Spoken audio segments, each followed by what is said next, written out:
Buenos días, sectarios, sectarias. Una semana más volvemos con polémicas, IAs, tecnologías, noticias y demás cosas del mundo tecnológico. Y vuelvo con mis dos agentes de IA favoritos. Máximo Fernández, ¿qué tal estamos? Agente Smith. Muy bien. Un poquito más seco que la semana pasada, que están parando un poquito las lluvias. Bueno, han sido los agentes conspiranoicos que han Agentes reducido. meteorológicos. Claro, ya han cerrado el grifo. Así que a ver si se mantiene, que ya estamos hartos. Y nuestro agente de OpenAI favorito, Antonio Leiva. Bien, bien, también la semana bien. Yo no estoy tan de acuerdo con que esté cerrando el grifo, a ver si lo cierran ya de verdad, porque llevamos sin ver la luz muchos días.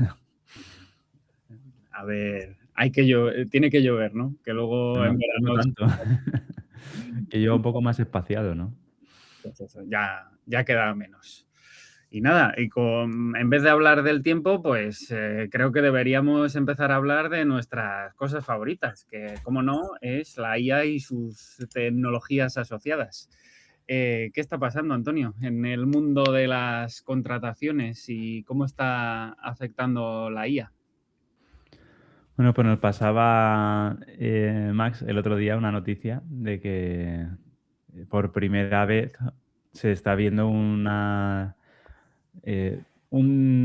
decrecimiento, bueno, no decrecimiento, sino una ralentización del crecimiento de contrataciones en el sector. Y había habido una hacía un tiempo, entre 2001 y 2004, que el crecimiento fue más lento, pero desde 2022 pues hemos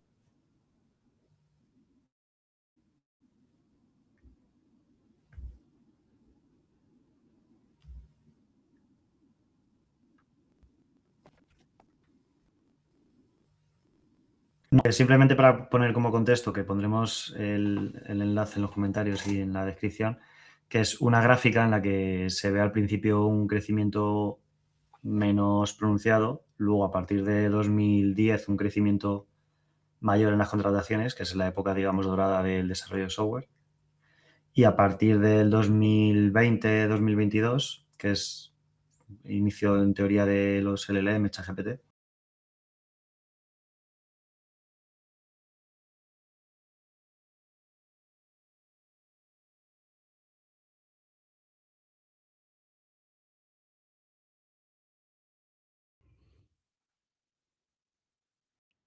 como ha bajado esa pendiente en esa gráfica. Y se puede pensar que es por eso. No he leído más, simplemente decir que, bueno, que todavía es pronto, pueden ser coletazos del COVID, que hubo un exceso de contrataciones durante el COVID y ahora a lo mejor esas plazas están llenas y no se necesitan tanto. Sí que es verdad que hay gente que dice, si esto me lo puede hacer una IA, yo para qué voy a contratar a gente. Es verdad que hay gente que piensa eso, pero hay que esperar y ver. Esto es lo que ya llevábamos viendo bueno, lo comentamos en otros informes que habían bajado las contrataciones y eso, pero yo no tengo claro que hasta cierto punto sea todo de la IA, porque al final sí que, bueno, Antonio es nuestro mejor ejemplo, ¿no? De gente que hacía una sola cosa, ahora se dedica a hacer muchas cosas. Entonces, yo lo estoy viviendo en mi propia empresa, que el factor limitante antes, incluso de la IA, eran los product owners o la gente de producto, la que está definiendo las cosas.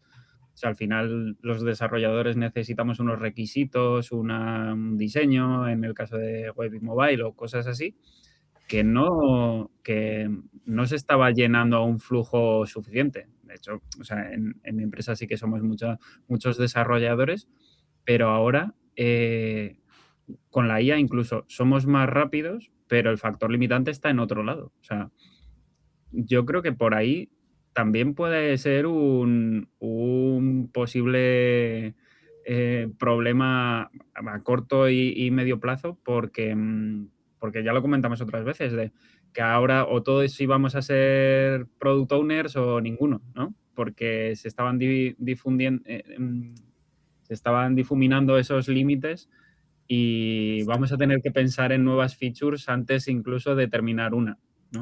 ¿Eso lo habéis vivido vosotros o conocéis algún caso? Bueno, yo relacionado con lo que tú comentas en concreto no, pero sí que creo también que, que va por ahí un poco el camino, ¿no? Que en 2022, y esto se ha empezado a ver desde 2022, en 2022 a las IAs casi ni se las veía ni se las esperaba en desarrollo. Había a lo mejor gente copiando prompts de ChatGPT y poco más, ¿no? Pero quizá puede empezar a ser a partir de ahora, finales 2025 o 2026, donde sí que se pueda empezar a notar un poco más si va a afectar o no la IA, además de lo que ya veníamos trayendo, que yo también estoy totalmente convencido de que fue sobrecontratación durante el COVID, que ha tenido que reajustarse. Y creo que ahora, a partir de ahora y ya lo que vaya ocurriendo a partir de este año, sí que se podría empezar a achacar un poco más a temas de la IA, porque ahora sí las herramientas están maduras, el código que genera lo suficientemente bueno como para que valoremos ya no solo que nos ayude como asistente, sino que escriba la mayor parte del código y por tanto es el punto, yo creo, de inflexión donde podemos empezar a ver problemas. ¿Afectará el uso de la IA a corto plazo? Pues yo sospecho que inicialmente sí, que al final, como siempre que viene una nueva tecnología de este tipo, el sector se tiene que adaptar a ella y habrá empresas que se vuelvan locas y echen a todos los desarrolladores porque no sepan cómo asumir esa nueva potencia, bueno, ese nuevo superpoder que tienen, por llamarlo de alguna forma, y entonces no consigan encontrar suficientes proyectos para cubrir con los empleados que tienen en ese momento, y con menos empleados podrán hacer más trabajo, pero también creo que poco a poco se van a ir abriendo nuevas oportunidades y las empresas que sean capaces de verlas, pues seguramente durante un tiempo arrasarán el mercado y tendrán que contratar mucho más. Y por tanto, yo creo que vamos a ver esos dos caminos. Si con suerte se solapan, las empresas más arcaicas se mantienen en su estilo y hay unas suficientes empresas que sepan adaptarse a la nueva situación y puedan aprovechar ese pico del mercado que yo estoy convencido de que llegará, pues a lo mejor se solapan las dos y no notamos tanto el que haya muchos despidos, porque a la gente que despidan la contratarán rápido en otro lado. Si tardamos más si tarda más el sector en adaptarse, pues a lo mejor sí que vemos un descenso en el próximo año, 2 años, que luego se vuelva a remontar. Yo, como muchas veces dice Maxi, que siempre le robo las buenas ideas, eh, en los desarrolladores vamos a seguir siendo necesarios, solo que nuestro rol va a cambiar completamente. Y cuando consigamos adaptarnos a ese nuevo rol y las empresas consigan luego a nivel de negocio aprovechar ese potencial, pues entonces seguramente habrá empresas que crezcan mucho gracias a ello. Entonces, bueno, quiero ser optimista en ese aspecto y pensar que como en toda revolución hay un tiempo de transición, pero que luego pues eh, se sigue creciendo y se sigue creciendo de forma sostenida en el tiempo. Esto al final ya habíamos vivido cosas parecidas, obviamente, no en rapidez y en impacto, pero yo qué sé, llevamos trabajando con automatizaciones bastante tiempo ya, entonces al final eso sustituye muchas veces el trabajo pues de QAs si lo hacemos bien a nivel de test o creamos test automatizados. El problema de esto es que evoluciona a una velocidad que no estaba vista hasta ahora. Sí, creo que lo comparabas tú antes, Antonio, que ahora hablaremos de ese tema de la coautoría, de cuando pasamos de BIM al VS Code, obviamente con muchos pasos entre medias, pues la velocidad de desarrollo también aumentó. Pues esta es otro paso más, pero claro, un paso que ha sido de gigante. Y en muy poco tiempo. Yo también quería decir dos cosas. La gráfica esta muestra datos desde el 2000, que fue la época de la burbuja de los .com, y ahora la IA se está asemejando mucho a la burbuja de los .com. Entonces, al final, como siempre se dice, la historia se repite. Si en este caso es verdad, en la gráfica se ve que después de las .com la curva, o sea, la pendiente iba hacia arriba, no tan empinada.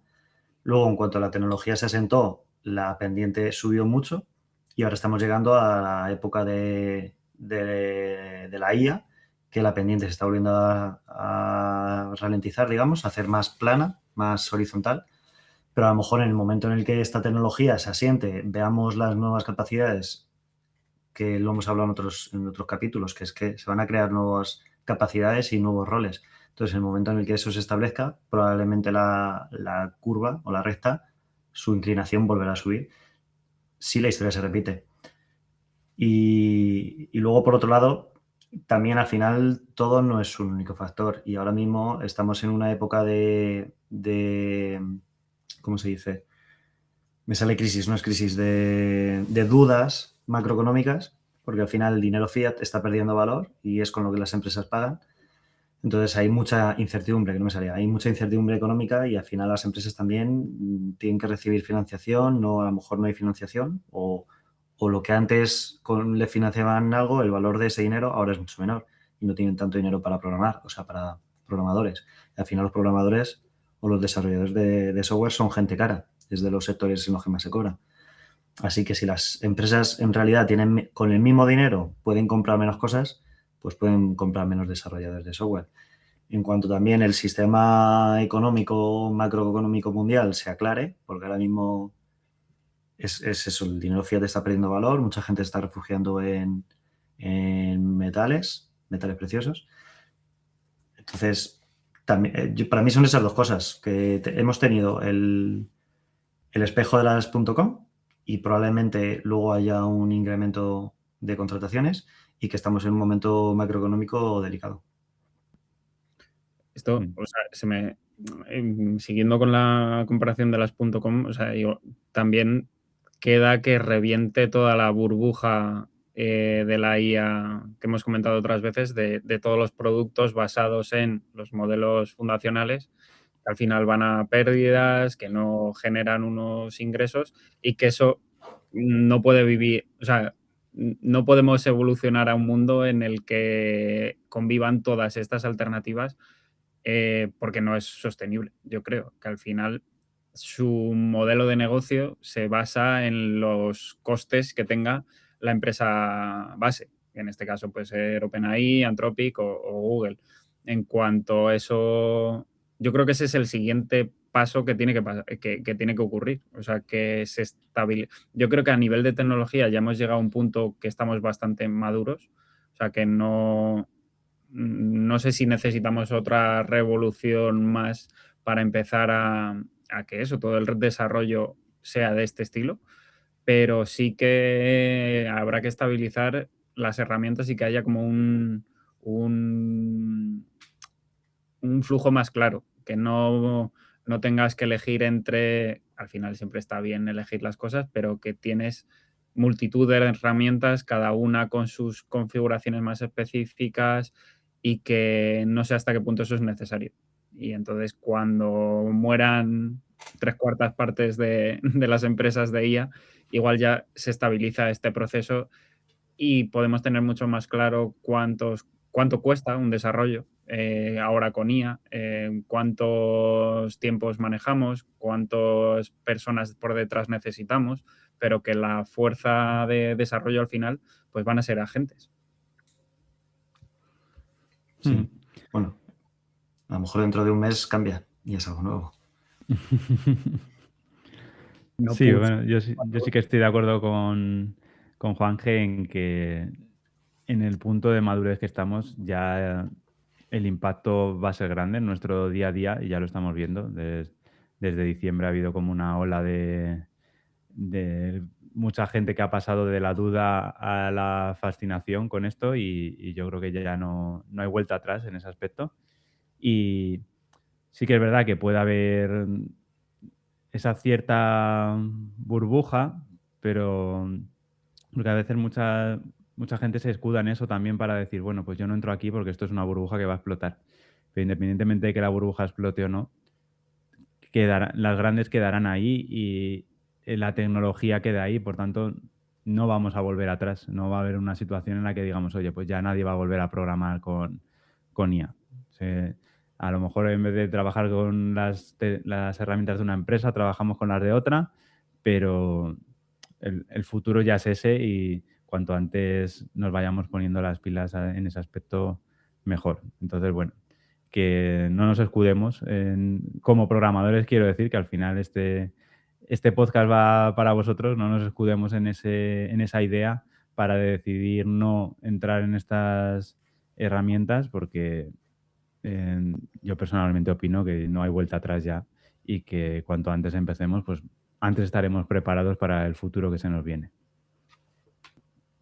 Yo creo que, o sea, es muy acertado lo que dices de pensar de esa forma, porque si damos un paso atrás y nos ponemos a elegir entre un editor de código u otro, o sea, no decimos, no, es que no estoy buscando el autocompletado, ya sin IA, simplemente de que te sugiera las funciones que tiene un objeto, no es algo que digamos, no, esto no lo voy a usar porque va a reventar. O sea, ya hay cosas que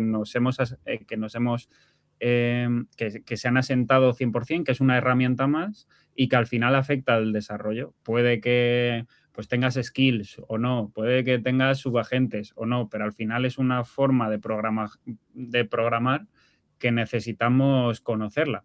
Está claro que dependerá de la empresa y de las diferentes opciones que tengas, pero el modelo sí que ha cambiado. O sea, no sé si imposible, a no ser que pete todo y se vuelva todo insostenible, pero algo de esto va a quedar, sí o sí, de alguna forma, porque no es pegarnos un tiro al pie. O sea, los que lo estamos usando es algo que nos hace ir más rápidos. Entonces, esto lo hemos vuelto a comentar en podcasts anteriores de cómo afecta esto a los juniors, y que cómo tienen las empresas que gestionar esta transición y que confíen más en personas que entran al sector y cosas así, pero no nos va a sustituir sin más y ya está. O sea, es irse adaptando a los tiempos y habrá que balancear los equipos de trabajo, pero no sustituirlos 100%. Que esto Sí, porque lleva tenemos el ejemplo de Klarna. Eso es.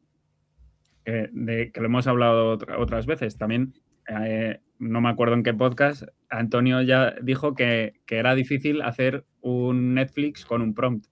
Bueno, pues igual estamos llegando a eso, ¿no? De hasta qué punto en un prompt no, y decirle todas esas cosas, pero sí que puedes ir diseñando un plan, sí que puedes ir subdividiéndolo en features y creando todas estas cosas desde cero sin tener en cuenta la tecnología que lo uses. Y habrá gente detrás que necesita pulirlo, pero se está acortando esta distancia entre mi lista de tareas y un Netflix. Sí, de eso hablaremos al final un poco más, así que ¿no? Al que quiera saber un poco más de esto, que se quede escuchando hasta el final. Porque hay otra parte que hablábamos en otro episodio, que decíamos que era posible que muriera debido a la IA. Si ahora somos tan eficientes creando nuestras propias herramientas, ¿para qué vamos a usar herramientas de los demás, ¿no? Que no están 100% adaptadas a nuestro trabajo?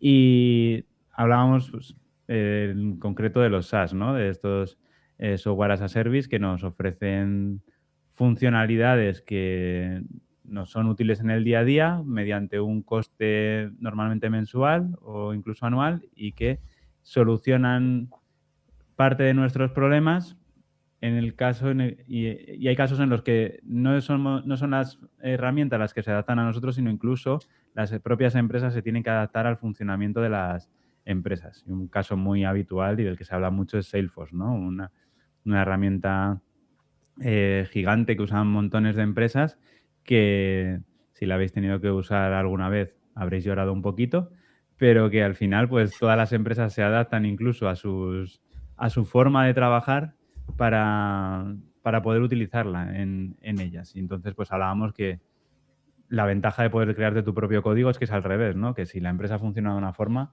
puedes adaptar el SaaS a ello. Pero nos traías tú, Maxi, una noticia en la que quizá no es tanto eso, ¿no? Bueno, a ver, es François Chollet, que para quien no le conozca es el creador del benchmark ArcAgi, que es un benchmark en el que las IAs tienen como figuras y tienen que saber en un sitio qué color tiene que haber o qué figura tiene que haber.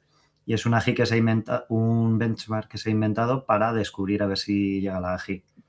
Y es uno que se utiliza mucho cada vez que sacan, sobre todo lo utiliza mucho OpenAI, cada vez que sacan un modelo y dice, mira, ha tenido tanta puntuación este benchmark. Pues François Collet, que es el creador de ese benchmark, dijo que mucha gente se pensaba que los SaaS iban a morir y que estaban muy equivocados porque no sabían del Product Market Fit. Y bueno, él solamente dijo eso, no dio más razonamiento, pero bueno, yo al leerlo estoy un poco de acuerdo con él en varios sentidos. Por ejemplo, ahora que estamos hablando del caso de Netflix, al final Netflix es un SaaS, pero Netflix, su barrera de negocio son las películas. O sea, a ellos les da igual que otra empresa o persona haga su propio Netflix, porque las películas las tienen ellos, los derechos de las películas. Por otro lado, nosotros estamos mirando desde nuestros ojos de desarrolladores, que decimos, pues ya no utilizo Salesforce y me creo mi propio SaaS.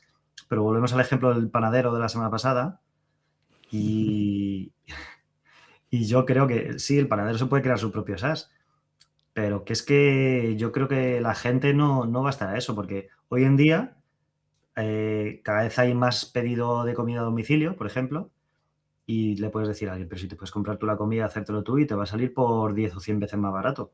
Pero la gente no está a eso, la gente no está a hacerse las cosas, la gente está, si me lo puedo hacer yo, sí, pero yo quiero que me lo hagan porque no quiero perder el tiempo en esto. Entonces, al final, gente que no es desarrolladora de software o no le interesa o no tiene no le pica el gusanillo de saber cómo hacer esas cosas, lo que va a decir es, vale, pues este nuevo SaaS que utiliza IA, pues es el que utilizo. Y a lo mejor está más personalizado en mi caso, es más micronicho, como también hablamos la semana pasada, pero que yo creo que la gente no se va a hacer sus propios SaaS. La gente va a lo mejor a utilizar uno más específico que han hecho para su nicho, para lo que él quiere o hace.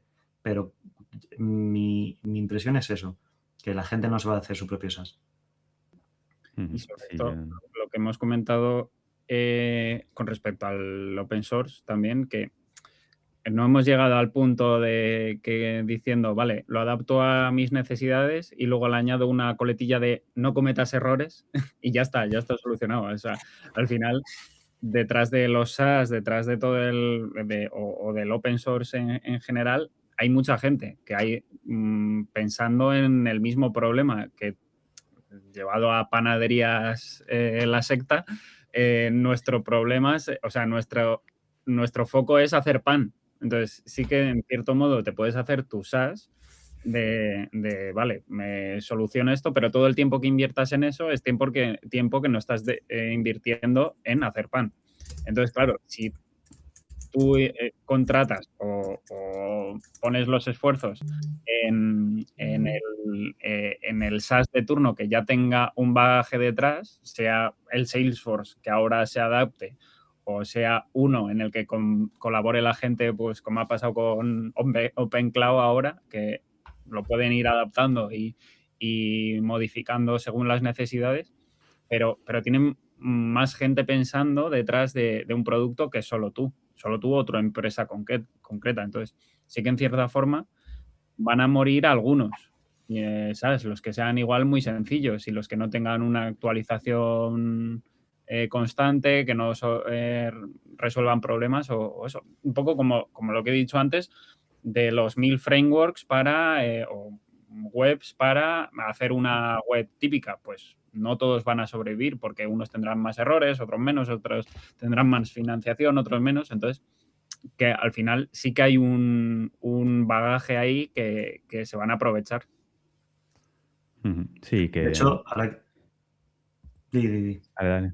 No, iba un poco a reafirmar que al final el panadero ni sabe lo que es un CRM, ni sabe cómo pedirle a la IA que se lo monte.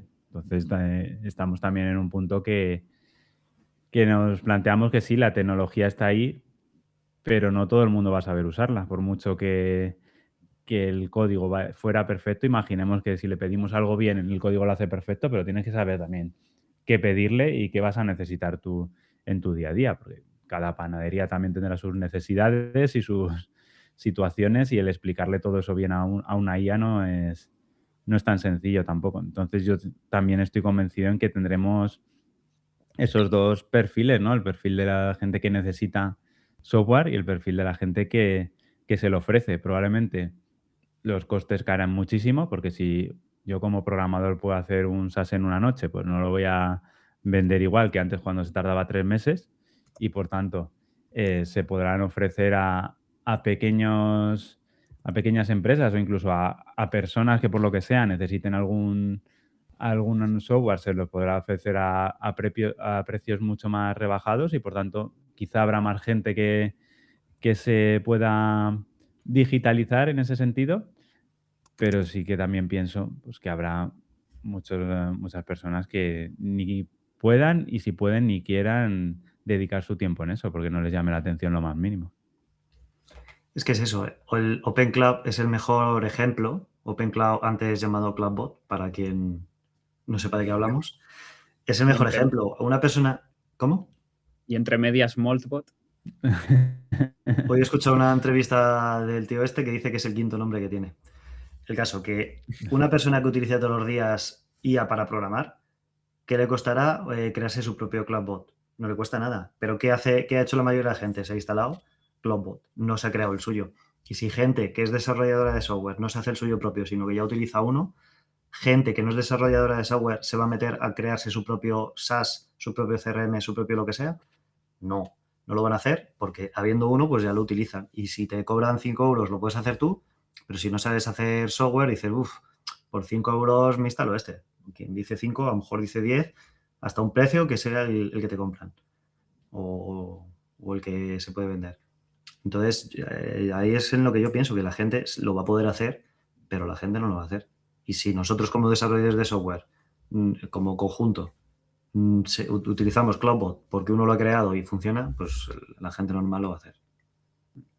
Yo con esto creo que podríamos equipararlo un poco antes, hace unos años, antes de este boom, cuando las empresas tomaban una decisión sobre hacer algo custom de cualquier cosa o usar el software de terceros. O sea, yo he llegado a ver el picar una librería prácticamente desde cero para trabajar con programación funcional, con las mónadas y todo eso, cuando existe un equivalente.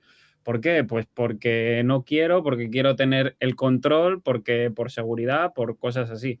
Que eso es una valoración de riesgos-beneficios, al final, que era una decisión más dentro del ciclo de vida del software. Pues esto yo creo que será un poco lo mismo, vale, ahora tienes la oportunidad de hacerlo más rápido, más ad hoc, más lo que sea, pero no vas a tener todo lo que te viene por detrás. Entonces, yo tampoco creo que vayan a morir. Sí que morirán para hacer POCs o cosas así, de si no tiene el servicio X una capa gratuita que pueda probarla y tal, pues mira, me gasto mis 20 euros en IA y lo pico entero y tiro con ello. Cuando se quede corto, pues igual pasa a otro SaaS, ¿no? Pero sí que creo que esa transición llegará en algún momento. Luego hay otra cosa, que la gente muchas veces no sabe lo que quiere. Y bueno, yo me incluyo. O sea, no os ha pasado nunca que veis un producto y decís, qué bueno esto, y nunca se te había ocurrido. Pues va a pasar. A lo mejor alguien tiene una idea feliz que a nadie se le ha ocurrido, y sumado a que la gente no va a querer hacer su propio SaaS, pues va a seguir habiendo opciones. Estamos perdiendo dinero porque los panaderos no saben que necesitan un SaaS. Es que, de verdad, a toda la audiencia, por favor, cread un proyecto y empezar a trabajar en Panaderías La Secta. Les vamos a hacer un software para que se creen vídeos y todo se lo sube a YouTube. Eso es. Uy, está dando pistas futuras. Pues bueno, no sé. A ver si sobrevive el software. Y bueno, pasamos ahora a otro tema, uno así de estos polémicos, con no se sabe muy bien qué es lo correcto, qué no, si tienen derecho o no. Esto, o sea, sí que es un poco antiguo, pero no lo hemos tratado en el podcast, pero Anthropic, en este caso, lleva haciendo cosas turbulentas o turbias, digamos, para el entrenamiento de sus IAs. Y se ha hecho famoso, se ha hecho viral una foto, que la dejaremos por ahí si se puede en los comentarios y tal para que la veáis, de una nave en la que almacenaban un montón de libros que han sido destruidos para entrenar su IA. Al final, esto lo han llamado Project Panama, no sé por qué, no lo he investigado hasta tanto, pero al No final llegó hasta allí. no he llegado hasta Panamá. Y, y esto no es la primera vez, obviamente las IAs se entrenan con datos, pero lo que ha pasado esta vez es que en el proceso de entrenamiento o de captura de esa información han destruido los libros. Simplemente, antes comentándolo internamente, decíamos, claro, no es lo mismo pagar a un ejército de personas probablemente mal pagadas, pero aún así con un coste para que vayan pasando las hojas de un libro, ¿no? O las máquinas especializadas que digitalizaban libros, a me cargo las portadas del libro, me cargo las cantos, lo meto a una fotocopiadora y lo escaneo todo a lo bruto, ¿no? Entonces esto se ha montado un poco revuelo con esto porque estás destruyendo, vamos a englobarlo en cultura, para adquirir ese conocimiento en primer plano, que luego va a ser usado en IAs. Entonces, eso ha sido como la segunda parte de una historia que venía de antes, porque Anthropic ya había entrenado sus IAs con recursos procedientes de la piratería. Entonces, al final, se ha generado un poco de debate de hasta qué punto podemos, sin entrar ya en temas de derechos, de cómo se usa el conocimiento que una persona ha producido, ya simplemente el hecho de entrenar, vale todo por encima, o sea, con tal de entrenar nuestras IAs podemos hacer todo y que el bien común final, que tengamos una IA superpoderosa, es una excusa suficiente como para destruir estos libros que podrían haber sido usados en otras partes del mundo, en donde estuvieran y no te los cargas. O sea, ¿qué opináis aquí de estos temas morales y éticos? Uf, es difícil responder a esto. Yo por un lado me siento dividido, ¿no? Porque me encanta tener una IA que lo sepa todo, pero por otro lado, al final esos libros tienen autores con sus propios derechos de autor. Más allá del hecho de romper el libro, que bueno, por lo que he leído en lo que nos pasaste, los compraron ellos, es decir, no que los hayan sacado de una biblioteca y los hayan destruido, ¿no? Sino que los han comprado y para luego destruirlos, más allá del impacto medioambiental y de recursos que todo eso tiene, pues bueno, esa no me parece la parte más, quizá más relevante de la historia, sino el hecho de que ese contenido de esos libros, pues al final tiene sus derechos de autor que iba a decir que hasta qué punto se estarán violando en este caso, pero que de hecho sí que se han violado porque creo que a Claudia, vamos, a Anthropic ya le ha caído vamos, ya han tenido que pagar varios millones de euros porque se había sacado a la luz que habían estado entrenando con libros y habían tenido que pagar a la gente que se había demostrado que se había entrenado la IA con esos libros, ¿no? Entonces, yo creo que en un mundo ideal esto tendría que ser un opt-in, es decir, el autor poder decidir si con su libro se hace eso o no y en su caso ser pagado. Al ritmo que va esto, yo creo que aunque quisieran no podrían dedicar el tiempo para llegar a acuerdos con todos los autores del mundo para hacer esto. Y entonces, pues ahí queda un poco, ¿no? La duda. Éticamente y moralmente yo creo que no es aceptable bajo ningún caso. Pero por el bien común, pues podría serlo.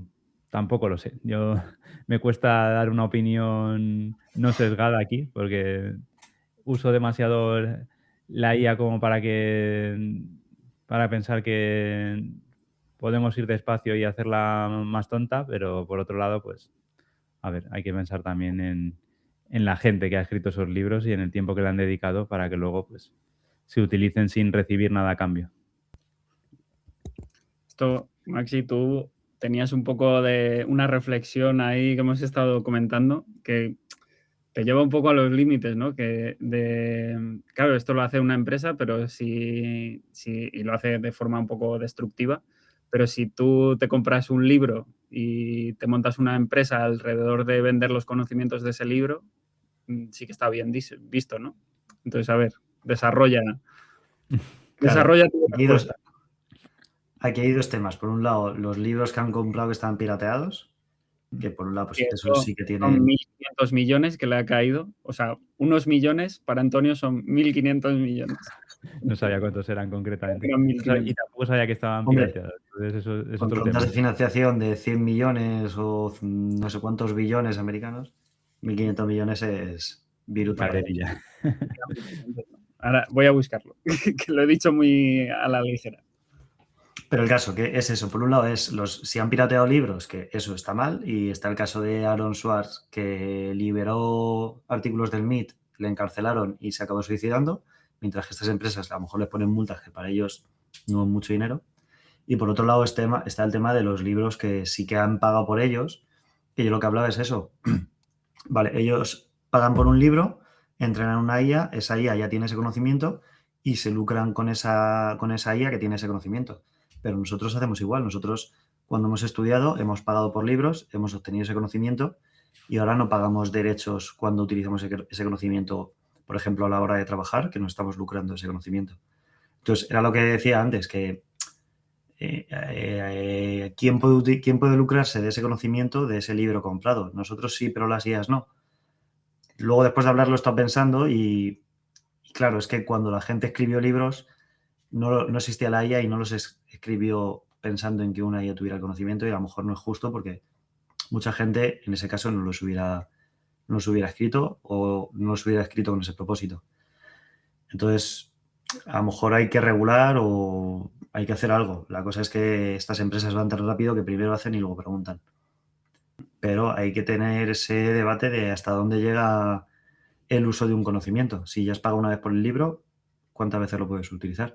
Y es como también el caso que aquí tuvimos en España del tema que fue famoso de Ramoncín y las GAE, que tú pagas por un disco, pero si tenías un local no podías poner esa música, tenías que pagar un royalty por cada vez que ponías la música, aunque tuvieses comprado un disco. Y se ponía el ejemplo de yo me compré una mesa en IKEA y no voy a pagar a IKEA cada vez que como. Entonces, está ese límite. ¿Por qué con las personas solamente se paga una vez y por qué las IAs tienen que pagar unos royalties por el uso? Al final, Yo no lo sé, yo dudo, lo dejo en el aire. Es un poco, y que lo que dices es totalmente cierto de que hacen y luego ya se regula. O sea, sobre todo, que no digo que no esté mal, pero toda la regulación que hay en Europa no está en Estados Unidos y ya a nivel local, a nivel general, siempre las leyes van por detrás del resto de cosas. Entonces, yo creo que es un poco la repercusión que tienes. O sea, a mí sí que me parece lógico de que si de una cosa muy pequeña tú estás afectando a miles de personas, o sea, miles de millones de personas, lo que sea, y tú estás además sacando un rédito económico, me parece justo que eso se distribuya de alguna forma, porque es una cosa continuada. Llevado a tu ejemplo de la mesa, pues al final esa mesa se va deteriorando, pero no cada vez que la usas, o la música es una cosa que pervive y que tú puedes usar infinitamente. Entonces, como que es un poco ver el marco de... También va orientado a lo que dices de esto viene de mucho antes, entonces dices, joder, es que si yo estoy en contra de las IAs porque soy un neoludista que no quiere que nos gobiernen en el mundo, pues ¿cómo puedo yo salirme de eso si lo escribí hace 100 años? Y no hay forma alguna de proteger esas cosas. Entonces, es como una situación mucho más compleja al final que... ¿De qué te ríes? Si lo escribió hace 100 años y se plantea esas dudas, vamos, yo quiero tener la salud de esa persona. Bien, todo es posible. Sí. Están investigando en ello, acortando los telómeros para que viva mucha gente, mucho más tiempo. Pero Sí, que la el verdad caso que de no la hay música... no digo, hay una digo, rápido. respuesta 100% clara para esto. Es verdad que al final lo ideal sería que el autor recibiera un rédito, aunque fuera puntual. Yo tampoco hablo de que se lleve unos royalties cada vez que salga una frase de su libro en la IA, pero quizá un rédito puntual, pues igual que se copia un libro, se compra un libro para leerlo, pues si lo vas a Es comprar que para que lo lea la IA, pues entonces a lo mejor es un extra, ¿no? Pero bueno, todo eso tendría que regularse, obviamente. No, si a la, día de hoy no hay esas regulaciones y es difícil tener una respuesta para ello.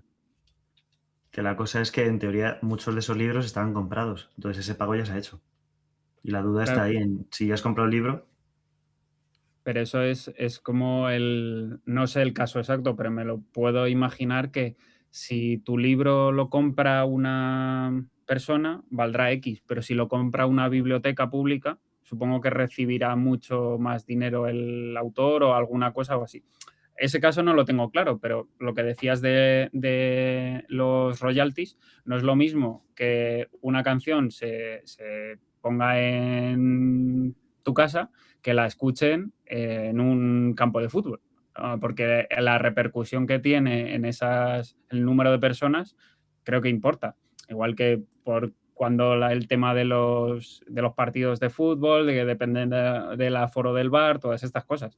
O sea que al final no sé hasta qué punto eso de, vale, sí, has comprado la cosa física, pero es que la cosa física es una y tú estás como, en cierta forma, cogiéndolo muy con pinzas, una especie de piratear ese contenido, porque si yo me compro un libro y yo lo escaneo y lo subo a internet, eso está prohibido, porque estoy infringiendo los derechos de esa persona, de que ese contenido por el que tú tienes que pagar, ahora ya no estás pagando por él, porque yo con mi libro físico he decidido subirlo a internet gratis. Entonces, que no es tan directo como parece y que sí, tú te compras una unidad de cosa, lo que representa ese contenido, pero no el uso de ese contenido. Pero que además la IA, es que ahí entramos en otros temas, pero la IA no tiene contenido, tiene conocimiento, entonces no se va a llevar, es decir, no puede replicar palabra por palabra el libro, por mucho que se haya entrenado con él. Entonces, eso es como cuando tú te lees un libro, efectivamente, como decía Max, sí, te quedas con las ideas y las ideas las reutilizas, pero no te sabes palabra por palabra el contenido de ese libro. Entonces, bueno, pues ahí también pueden entrar otro tipo de moralidades extra que digamos, pues bueno, pues que efectivamente el libro no está ahí. Está, pues, quizá las 3 ideas clave del libro que le pueden servir a alguien cuando está haciendo una tarea accesoria, pero no te va a poder replicar el libro entero para que te lo leas. Es que el caso de un ingeniero que se lee un libro en el que le enseña cómo hacer un sistema hiperescalable y entonces el SaaS que está creando, que no muere, lo utilizan millones de personas. Entonces ahí tienes los dos ejemplos, muchos usos, porque gracias a ese conocimiento, ese SaaS lo utilizan muchas personas y no replicas lo que pone en el libro, sino que es un conocimiento que tú has adquirido. Es muy complejo. Dejadnos en los comentarios qué opináis. Quizá por eso los libros de programación valen 50 euros y no 20. Pues, No, le sacamos más rendimiento. otro melón ahí. Como persona que ha escrito un libro, ¿no, Antonio? A ver. Y además a 20 euros, no a 50. Uy. Luego que te tiran beef, Antonio. Hay que... Si Es es que... verdad. Pues bueno, ya veremos. Y hablando de cosas éticas y así situaciones curiosas, no se ha ido a montar un huerto, pero alguien le ha dado por la poesía, ¿no? ¿Qué nos contáis? Pues sí, el CISO, creo que lo ha llamado Maxi, es la primera vez que escucho esto, de Anthropic, que es el responsable de ciberseguridad en Anthropic, ha dicho que se pira y que va a desaparecer, literalmente ha dicho, se va a ir a una casa perdida en el monte a escribir poesía y bueno, pues eso ha desatado todo tipo de rumores relacionados con por qué ha hecho esto, ¿no? Y pues ya os podéis imaginar que hay gente muy, pues, que le gusta mucho el salseo, como a nosotros, diciendo pues que seguramente se haya ido porque la seguridad está pasando a un segundo plano en estas empresas y que están haciendo lo que les da la gana con tal de llegar en tiempos, o pues que esta persona ha visto que ya las IA se han descontrolado y que no quiere formar parte de ello. Bueno, pues hay un montón de teorías alrededor de eso. El hombre ha escrito una carta que yo la he leído un poco por encima, la verdad, y tampoco dice nada muy concreto, pero bueno, luego en comentarios que le van preguntando va respondiendo cosas y pues, básicamente que lo que le están preguntando no lo puede contar por temas de confidencialidad con Anthropic y que lo que va a hacer es desaparecer y del mundo en una casa perdida en el monte, básicamente. Siempre está bien las conspiraciones y es que igual han creado ya la AGI y no la pueden desenchufar y cosas así, pero igual lo más probable es que este señor está podrido de millones ya y puede irse a una casa, ¿no? Y ya está. O sea que Apetece prejubilarse y ya está, es lo o más sea, probable. Sí. al final, lo que importa muchas veces es el dinero y es la de ¿para qué voy a seguir yo aquí delante de los focos y tal? Si total, yo ya estaría. O sea que a ver si me da un par de esos millones para mi huerto y ya está. Y adiós, welcome to la secta. Hombre, aquí por lo menos vendrían, ¿no? En tu huerto con un satélite de estos de Starlink, Bueno. te puedes conectar. Hay que hacer el open source de Starlink para no darle dinero al bueno de Elon. Sí, creo que China está haciendo su Starlink. China siempre es mejor. Que aquí hay dos opciones, o que tiene mucho dinero y ha dicho ya la vida, o sea, ya no quiero trabajar más, o no sé si os acordáis que cuando salió, creo que eran los modelos o los 4 o 5 de Anthropic, que hicieron una investigación y le dijeron a la IA que le iban a desenchufar y entonces empezó a chantajear a los investigadores con que tenían datos suyos personales y le empezaba a chantajear con eso. Entonces está o la opción de que tiene mucho dinero y se va a vivir la vida, o de que le ha dicho algo a la IA y la IA le está haciendo chantaje porque tiene datos suyos y le ha dicho que se vaya al campo a vivir lejos de la civilización para que no cuente nada y la IA nos va a destruir dentro de poco. Lo más probable es la segunda. Eso da para película, de hecho. Y aunque no lo teníamos hablado, no sé si habéis visto el nuevo modelo este de Seedance 2.0, que hace unos vídeos fetén, pues cuando se nos ocurran cosas de estas, igual nos podemos montar una productora de vídeo también. Una productora Microsas. y acabar en Netflix o en nuestra réplica de Netflix hecha en una noche. Hacemos el corto del panadero desarrollador de software. Lo veo. Se nos acumula el trabajo. Igual vamos a tener que contratar a algún desarrollador, ¿eh? Qué bueno. Pues nada, hablando también relacionado un poco con todo este tema, ¿no? De cómo el software está cambiando y que si podemos hacernos nuestros SaaS o no, o porque ahora los podemos hacer en una noche. Lo de hacerlos en una noche quizá no es tan así, pero casi, porque hablábamos en su momento de que cuando salió GPT-5.2 Codex en Cursor, para probarlo habían hecho como un experimento de dejar una semana a una serie de agentes trabajando de forma autónoma y desarrollaron su propio navegador, que de eso ya hablamos aquí. Si queréis echarle un vistazo, volved a capítulos anteriores. Y ha ocurrido algo un poco similar porque esta semana pasada, que ya salen modelos y ni los mencionamos. Esta semana pasada que han salido 5.3 Codex y también 4.6 Opus. En el caso concreto de Opus, uno de los anuncios que hicieron cuando lo lanzaron es que le habían tenido desarrollando también durante una semana un compilador de C, era un compilador de C que ya decían, bueno, pues que no era tan eficiente como el compilador de C que existe, vamos, que se usa habitualmente y que también tenía pues algunos pequeños problemas, pero que se había hecho en una semana y había... Eh, y eso vuelve a abrir un poco el debate, ¿no? Por un lado, de si al final los agentes serán capaces de desarrollar software complejo sin nosotros, y por otro lado, de que pues, se está montando mucho revuelo con todo el tema este de software multiagente, de varios agentes trabajando a la vez, y como eso, pues nuevamente da una vuelta de rosca a cómo se desarrolla el software tradicionalmente, porque sí que es verdad que muchos ya estamos entrando en el mundo del desarrollo con IA, pero no muchos son los que ponen a trabajar agentes en paralelo desarrollando distintas funcionalidades. Y bueno, yo ya lo he mencionado varias veces que para mí ese es un poco el futuro hacia el que vamos, porque no tiene sentido quedarnos mirando la pantalla mientras la IA desarrolla, sino que podemos paralelizar el trabajo y actuar como simplemente orquestadores de agentes. Bueno, simplemente entre comillas, tiene su complejidad. Pero esto va un paso más allá, ¿no? Y es que esos agentes trabajan de forma autónoma, en paralelo y sobre una funcionalidad que es bastante compleja y consiguen hacer algo que es funcional. Obviamente, no está al nivel de un compilador de C, porque estamos hablando de que se ha hecho en una semana, pero es funcional y quizá iterándolo continuamente, pues podrían llegar a algo que a nivel de coste con desarrolladores sería muchísimo mayor. $20.000 sería el sueldo del primer mes de un experto en compiladores de C. Así que, bueno, no sé qué opináis vosotros de todo esto también, de cómo veis que puede ir evolucionando.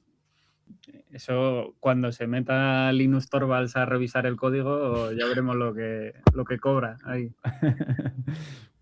Pero, o sea, yo creo que lo hemos hablado otras veces, que si pueden realizar cosas complejas o no, creo que al final es una cuestión de lo de siempre, tiempo y dinero. Si tú tienes el tiempo, si lo dejas el tiempo suficiente y tienes tokens como para aburrir, pues es que al final es darle más vueltas. Pero lo mismo que hacemos los desarrolladores. Un problema complejo lo divides en tareas más pequeñas y iteras. Y por ahí, si ya están gestionadas las tareas, si podemos resolver las tareas más pequeñas de forma bastante buena o perfecta, digamos, depende de qué cosa, pues al final es dejarle ahí que vaya dándole vueltas. Y yo creo que no tanto, o sea, el tema de los subagentes o los distintos, el Swarm o toda esta cosa, ¿he dicho Swarm? Sí, es Swarm, ¿no?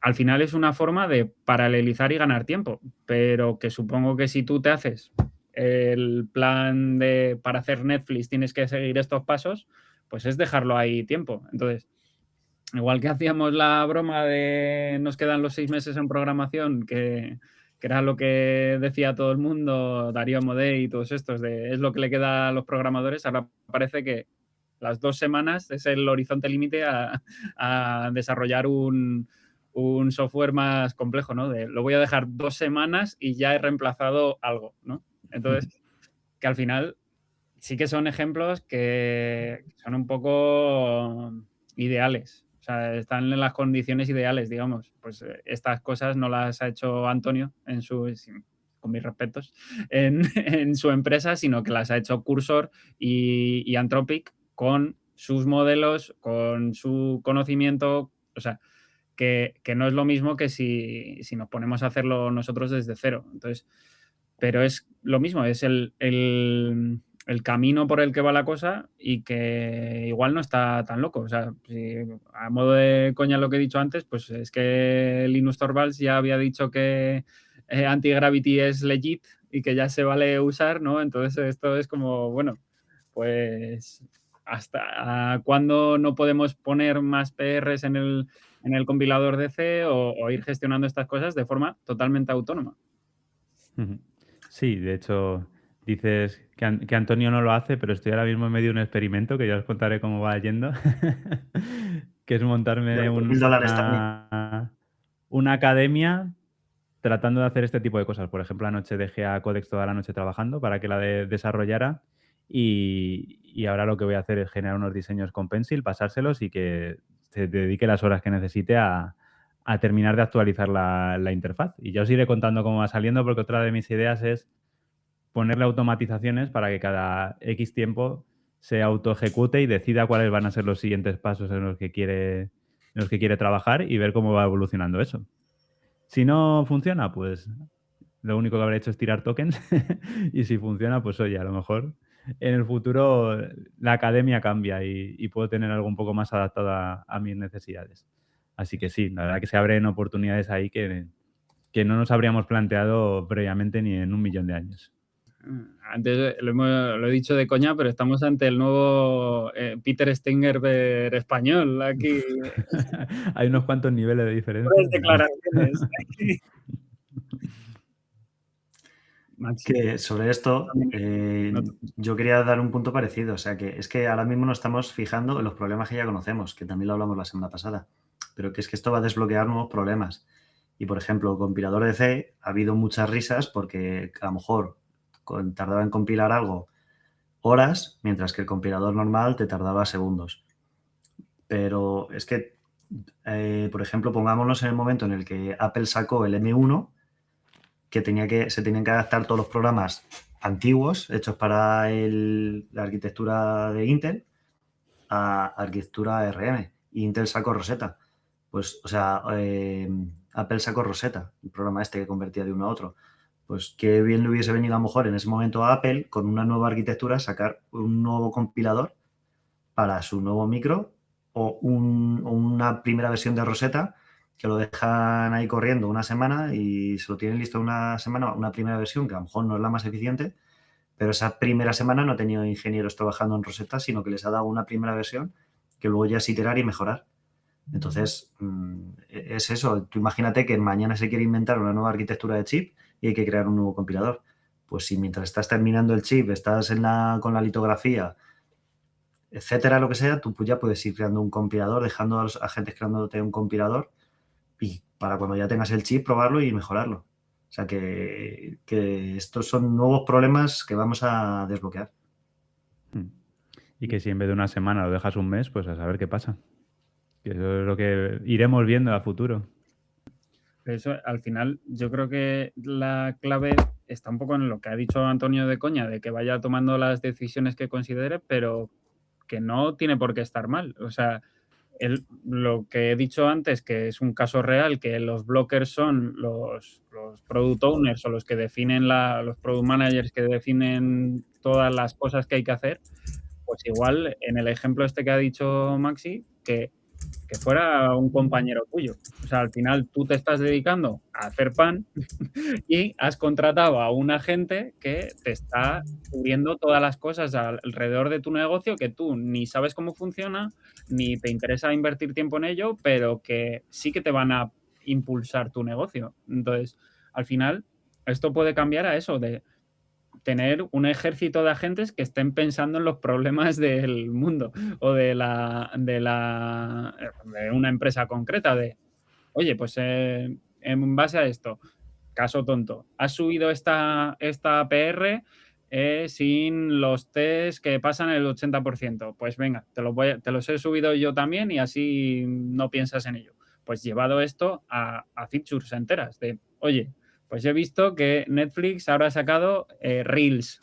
¿Por qué no HBO? ¿Por qué no lo implementas tú también? Aquí está toda la producción. Entonces, al final es la misma filosofía. Sí. Totalmente. Y relacionado con todo este tema de agentes, y que hablábamos que se habla mucho del desarrollo multiagéntico y los swarms de agentes, o enjambres, ¿no? Se dirían en español. ¿Cómo lo veis vosotros? ¿Creéis que es algo a tener en cuenta a día de hoy? ¿Creéis que hay mucho hype sobre el tema? ¿Qué os planteáis? Yo soy pro agentes, pero bien hechos. Y esto lo digo porque el otro día el creador de Pi, que es el harness que está utilizando el Peter Steinberg, no sé decir el apellido. Steinberger o Steinberg. algo así. Pues el creador de Pi retuiteó un tuit de uno que dijo que los agentes en resumen, era una mierda porque le pidió algo, entonces el agente principal llamó a un subagente investigador que llamó a otro agente que creaba algo, ese agente volvió a llamar a otro agente para volver al principal, para volver a llamar al investigador y que entró ahí en un bucle de agentes que no paraba. Entonces, yo eso según lo leí dije, pues a mí eso no me pasa porque yo tengo los agentes muy específicos y muy acotados. Entonces, en resumen, soy muy pro agentes porque quitan mucha ventana de contexto, o sea, mucho contexto para una tarea principal y no contaminan el agente principal, pero bien hechos. Y por eso vuelvo a decir que es muy importante la ingeniería de contexto. Cuéntanos más de cómo montas tus agentes. Pues, por ejemplo, ahora yo en la empresa en la que estoy tengo un agente para, o sea, al final tenemos documentación en Confluence y la documentación en Confluence, ¿quién se acuerda de actualizarla? Poca gente. Yo por lo menos no recuerdo actualizar documentación de Confluence. Entonces, ¿Con Fluke? Entonces, al final me he hecho un agente que lo que hace es que utiliza una librería que me he encontrado para sincronizar la documentación de Confluence a archivos locales en Markdown. De manera que yo ya tengo esa documentación en mi local, el agente es capaz de tener más contexto, el agente que utilizo para programación es capaz de tener más contexto y en último momento le diré que actualice esa documentación. Entonces tengo agentes para acceder a Confluence, para acceder a Jira, para acceder a Bitbucket, porque utilizamos Bitbucket. Entonces yo ya no me voy a Jira, Confluence o Bitbucket. Yo directamente a la gente digo, revisa esto, revisa lo otro, trae información y seguimos trabajando. Entonces, eso es unos ejemplos. Tengo agentes también, uno de investigador técnico para cuando no sé hacer algo y entonces se le llama. A veces, la mayoría de veces les llamo yo. Porque patatas. Pero quiero decir que no tengo un grupo de agentes que uno pueda llamar a otro y meterse en un bucle. Creo que los tengo bastante bien acotados. El problema viene un poco cuando tenemos invitados. Como sí que se oía. El problema viene cuando esto se escala a un punto de que todo el mundo se genera, o sea, todos los agentes generan otros y no hay ese control que tienes, ¿no? Cuando dices que un agente crea sus propios subagentes. Ya. A ver, los nuevos modelos más o menos lo hacen bien. Porque al final es como... O sea, yo hice un deep research, entonces al final el agente principal creaba subagentes para tareas específicas, pero era un subagente de tú investigas sobre este tema. Ese subagente no tenía opción de... Lo primero, no tenía visibilidad de los nuevos subagentes. Y lo segundo, que aunque tuviera visibilidad, los otros subagentes era investigar sobre otro tema. Entonces, no le iba a pasar la nueva tarea. También se le puede decir a un subagente en su prompt, no llames a subagente, es que depende del caso. Pero en definitiva, los nuevos modelos lo hacen bastante bien.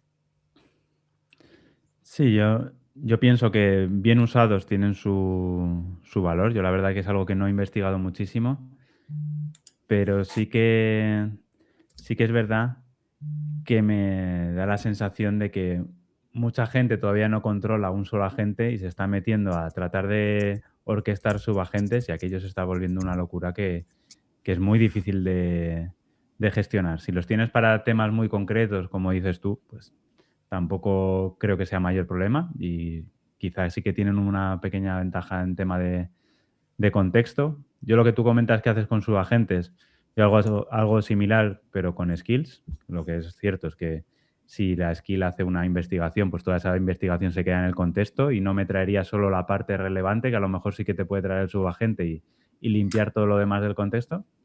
Claro, es que en el contexto la respuesta de... Perdón, cuando hace la llamada, por ejemplo, a Jira, ahí da mucha información. O sea, es un JSON, que digamos. Luego no necesitas, claro. claro. Claro, y esa gente filtra todo eso y te devuelve la respuesta que necesitas. Entonces es mucho contexto que no estás manejando. No está manejando el principal. Sí, sí, en esos casos sí que tiene todo el sentido del mundo, pero yo sí que estoy viendo mucho de en plan, pues la gente se monta como empresas, ¿no? Donde tengo mi subagente que es el PM, mi subagente que es el desarrollador, otro que es el de marketing, y les pongo a hablar entre ellos a ver qué sale. O sea, a mí me parece súper complicado. También es verdad que no me he introducido mucho, pero me parece súper complicado llegar a un punto en el que eso realmente sea funcional y que de forma autónoma puedan trabajar como un equipo de agentes en paralelo, investigando cosas, hablándose los unos con los otros e interactuando para que el resultado final sea el adecuado. Para temas puntuales, como tú dices, donde tú los llamas manualmente y tienes el control, sí que lo veo bastante razonable. Pero de la otra parte me parece que hay demasiado hype y no creo que mucha gente le esté sacando el partido que quieren hacernos creer por las redes sociales. Pero es que ahí es lo que vende y ya está. Y si puedes sustituir un equipo, pues va a vender mucho más que si lo llamas tú a mano. Se rumorea que Anthropic tiene su subagente CISO. Para que... Y y que en verdad no es que se ha ido, sino que le han echado. el Le chantajista, han sustituido por el subagente. el subagente extorsionador de trapos sucios. Genial, pues yo creo que con esto hemos hablado un montón de cosas hoy, ¿no? Que ya nuestros oyentes se llevan contenido sobre el que reflexionar. Sí, sí. Así que ya no podéis saliros de la secta y a ver la semana que viene qué nuevos temas traemos. Así que las cosas de influencers de siempre, comentarios, likes, suscribirse, canal de Antonio, cursos de Antonio, Maxi saca un curso, estamos en Spotify y esas cosas, sectarios, sectarias. Nos vemos la semana que viene. Hasta pronto. Chao, chao. Welcome to the sector.